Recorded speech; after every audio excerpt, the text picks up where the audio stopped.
ঢাকা উত্তর ও দক্ষিণ সিটিতে মেয়র পদের জন্য একাধিক বিএনপি নেতা ও সমর্থক বলে পরিচিতরা মনোনয়নপত্র জমা দিয়েছেন। তাদের মধ্যে উত্তরে বিএনপি চেয়ারপারসনের উপদেষ্টা আব্দুল আওয়াল মিন্টুর বিরুদ্ধে ১৩টি মামলা আছে, তিনি বর্তমানে আত্মগোপনে আছেন। দক্ষিণে আব্দুল সালামের বিরুদ্ধে মামলা ১৫টি, তিনিও আত্মগোপনে। মির্জা আব্বাসের বিরুদ্ধে মামলা ৪৭টি, তার বিরুদ্ধে রয়েছে গ্রেপ্তারি পরোয়ানা। অনেকদিন ধরেই তাকে প্রকাশ্যে দেখা যাচ্ছে না। আর নাসির উদ্দিন পিন্টু বিডিআর বিদ্রোহ মামলায় সাজা পেয়ে কারাগারে।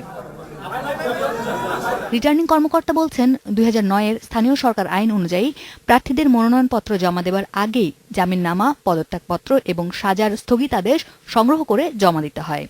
সিটি কর্পোরেশনের আইন যেটা, মানে এখানে ৯ ধারায় উল্লেখ করা আছে ওনাদের যোগ্যতা অযোগ্যতার বিষয়ে।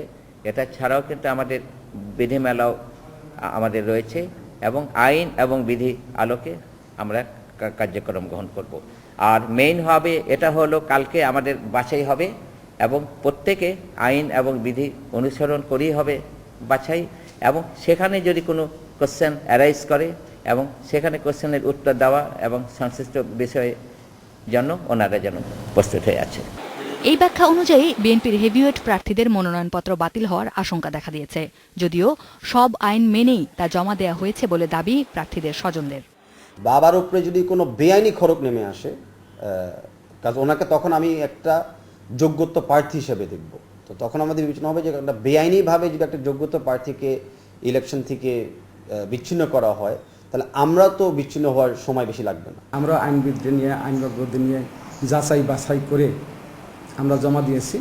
তবে যদি কারো দূরবসন্ধি থাকে যে না আমরা মির্জা আব্বাসকে যাচাই বাছাই থেকে আউট করব অথবা আব্দুল আওয়াল মিন্টুকে যাচাই বাছাই থেকে আউট করব, তাহলে তো একটা সরকারের সাথে তো জনগণ পারে না, রাষ্ট্রের সাথে সরকারের সাথে কিন্তু সরাসরি জনগণ পারে না।